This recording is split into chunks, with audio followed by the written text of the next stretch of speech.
just found my perfect sound. Can you see the fire in my eyes? Bitch, it's burning out. Lightning in a bottle. I think I just found my perfect sound. Can you see the fire in my eyes? Bitch, it's burning out.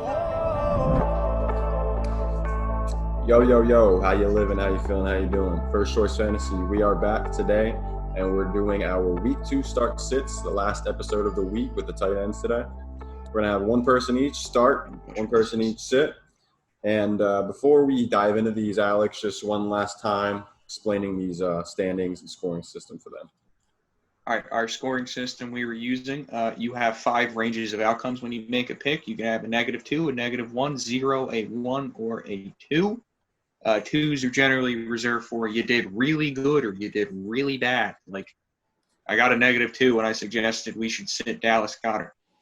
I want to point out, my thinking wasn't 100% wrong. It was just like 97% wrong because I thought he'd be in there to block too much. And he wasn't there to block a lot. The problem was when he wasn't blocking, he was slaughtering whatever Washington threw at him. Because he's really good. I should probably do a lot less sleeping on talent. But anyway, get back to the point. Yeah, 2s are boom or bust. If you get a 1 or a -1, it means you did solid job or solidly bad. And the 0s are reserved for or for injuries because we're not going to punish people for getting hurt. That sounds mean. Brandon led week 1 with a -1. Trust me, that was really good. Trust me. I had a -6. Ed had a -9. But I don't know about these two bums, but I'm coming back strong. So These two Not bums. strong enough. I will admit my tight end let's is not all there. let's get it. These tight ends are rough, man. It's just I mean, rough. my luck with tight ends last week, in case y'all were curious, I had Blake Jarwin, and he was obviously as my start. And then my sit was Noah Fant, who, got, 50 points? Yeah. That's right. Very, very rough occasion I had last week. But Yeah, I mean, I got the start good. Greg Olsen would have been a solid start, but Dallas Goedert was not a solid sit. hurts a little bit. Anyway, moving on. Ed, you've been kicking things off for the most part, so who you starting at tight end this week? I will kick this off, unlike Randy Bullock, with my right foot and not a calf strain. Austin Hooper against Randy Bullock's team, the Cincinnati Bengals. Now, week 1 was not the prettiest for the Browns as a whole. Okay, wasn't the prettiest for Austin Hooper either, who Brandon is a known lover of Mr. Hooper. Mr. Hooper had 2 targets for 2 catches and 15 yards week 1 against. Not bad at all. Very disappointing. Kind of bad. Kind of just tad. But the thing I mean, he did good relative to the rest of the team. yeah. It's true. Odell was 3 for 10, so I mean, Yeah. They look the Hooper had him same. balling out. Thinking for me is the fact that with David Njoku hurt, who got put on IR for, I believe it was an MCL strain or something along those lines. So he's not going to be there. He performed very, very, very well. The best of all the tight ends actually on the team in limited snaps, which is actually weird. But anyway, he did very well. He's on IR. The tight end snaps, obviously, Austin Hooper got paid that massive contract this offseason to be used. He will be used. And Hunter Henry last week against Cincinnati got 8 targets for 5 receptions and 73 yards, which I believe is relatively fair to assume from Austin Hooper. I think Austin Hooper is going to more so get these red zone targets and say touchdown upside for him this week against Cincinnati. Not too sure it's going to be much of a high-scoring game or whatnot, but I can see Austin Hooper reeling in a touchdown. Obviously, touchdown landmines are not ideal, but it is a tight end, so I don't think you can go wrong starting Austin Hooper week 2 against the Cincinnati Bengals. It was very upsetting to look at Austin Hooper's stat line and see that he was hardly even targeted in a game where they needed to come back. And just a shame that, or like, how does one sign? That's like, it's frustrating. Well, Baker Mayfield didn't sign him. They sign a tight end to come in. They should have just kept Njoku. I don't know why they spent all that money on Hooper. And then they use Njoku like nothing's changed. And Hooper's just some guy just there. Like, they picked up off the free agency for cheap. No, use him because he's good. The thing is with the Browns, I think obviously Hooper was great in the red zone last year with the Falcons and whatnot. I think they were expecting to be in the red zone a lot often. Did the Browns go anywhere near the red zone last week? They seemed Well, the Njoku touchdown was in the red zone. Yeah, they had 3 plays in the red zone. It looks as if, which is not going to get her done. Obviously, it's not going to get her done. And that was not because they were scoring touchdowns from long range. No, exactly. But I think they seen Nick Chubb's efficiency last year on the goal line in the red zone in particular and said, hey, let's bring in Austin Hooper. Let's see if he can get us some red zone work. No red zone work available last week, but this is the week Austin Hooper to start for tight ends. So, Brandon, you can kick your tight end off. Just kick him real quick. Hunter Henry, the guy you brought up, you mentioned his stat line already. Performed pretty good against the Bengals. It was a tight game, so I mean, nothing special. It wasn't like a blowout, and he wasn't used or whatever. I think Hunter Henry was used up to expectation last week. Put up a pretty, I wouldn't say boom game, but something you could manage and a win in fantasy. And I think going against the Chiefs, I think Hunter Henry will be a huge factor if they want to win this game.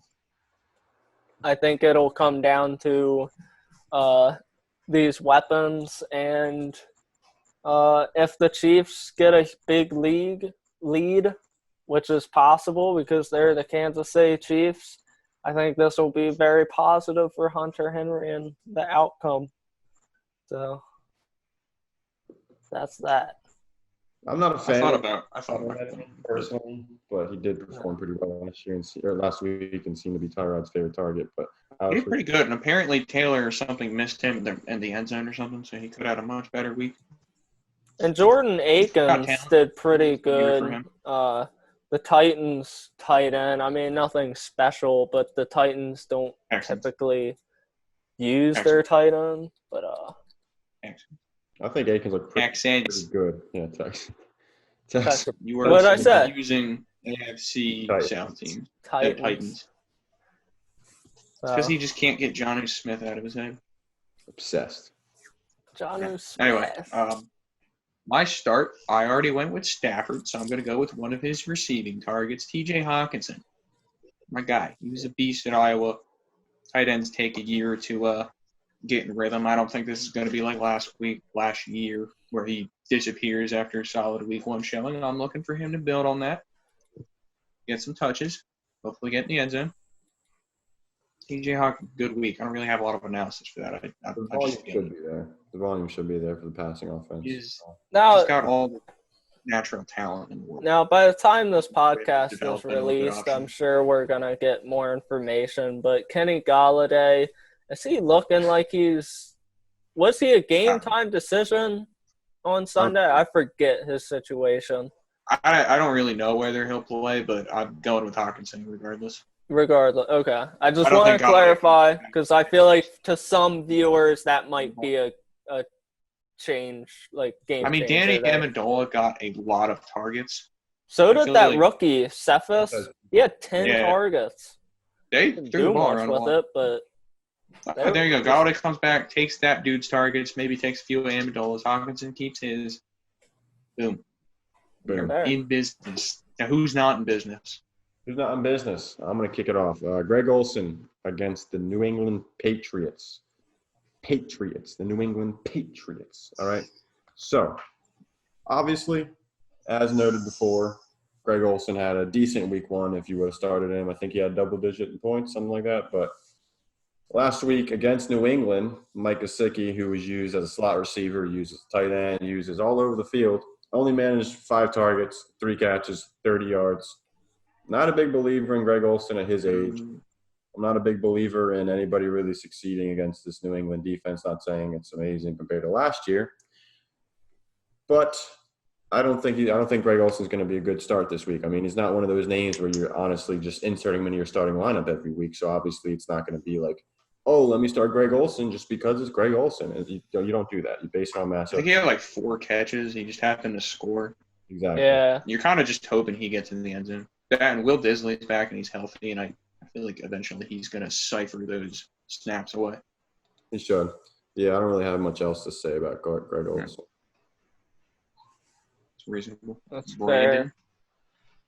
fair. My sit of the week You here, looking at the Miami Dolphins, Mike Gesicki.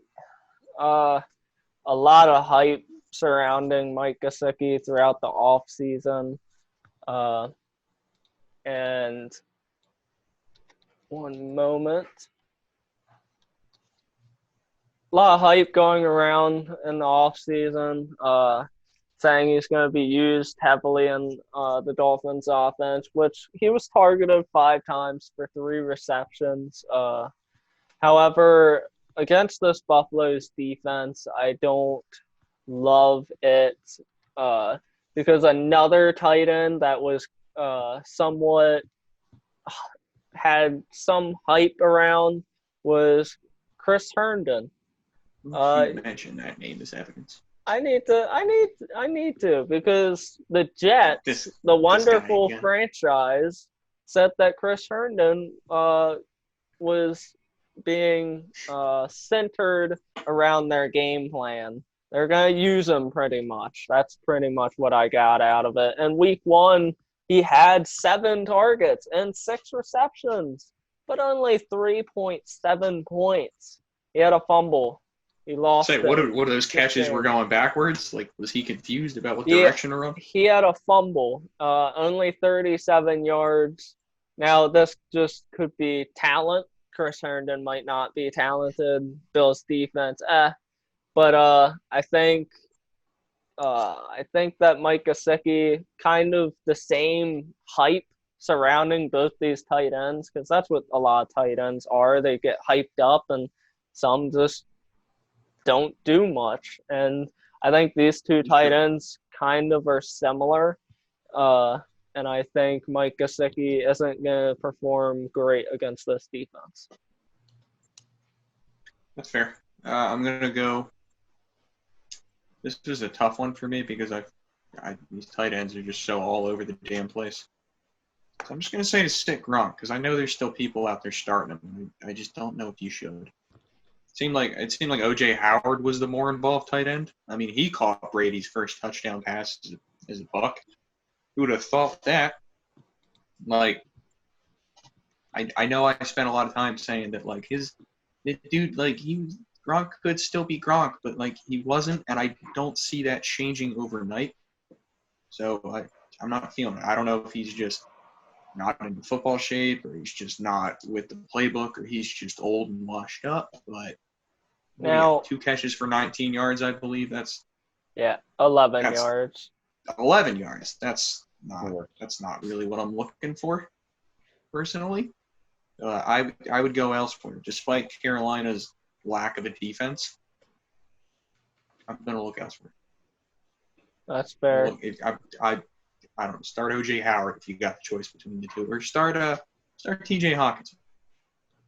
Just don't blame me if I'm wrong, because that's your fault. Yeah, I don't think Rob Gronkowski. I don't think anything's changing overnight. I mean, he had a whole season. I really see all those issues just. He had a whole season to have that change, and he came back and hasn't proved anything to me. So I could see him coming on strong, but I don't think this is it yet. I can see him beating up on a bad team. So like Carolina. I can see him getting a touchdown or 2 even. And then everyone blowing up. Oh my God, Rob Gronkowski! I will be angry if he explodes this week. With my luck, they'll probably be up by like 30 points, so they'll just decide let's just start the Gronk every time. Yeah, it's got to be involved. Have some fun, get Gronk some points. Taking my shot. Yeah. Even if it's like even if it's a layup, I don't care. Ed, got anything else to say? I do not personally have anything to say. You guys have anything to say? I don't. No I think word. that's about it. All right. I suppose you guys should like. Well, I demand you guys to like, comment, subscribe, share. Just comment, man. I don't even really give a shit about the likes. Just tell us what your what are your issues? Yeah, What what do are you your think we should do better? issues? Give us some start sit questions in the bottom, or Yeah. in the comments. Or if you think you're smarter than us, you very well might be. Let's hear yours. Yeah. If you outdo And us, we'll subscribe so that way cancel you our show can. and we'll put, yeah, there you go. Be sure to subscribe. So And you if you're can, consistently beating us, I'll just give up my spot to you. Yeah. Yeah. Whoever you are out there, mystery fan, from hopefully not from the future, because I swear to God, if you know what's going to happen, it's not. That's cheating. All right. Without further ado, this is First Choice Fantasy heading out. Have a good week too. Deuces. Good luck.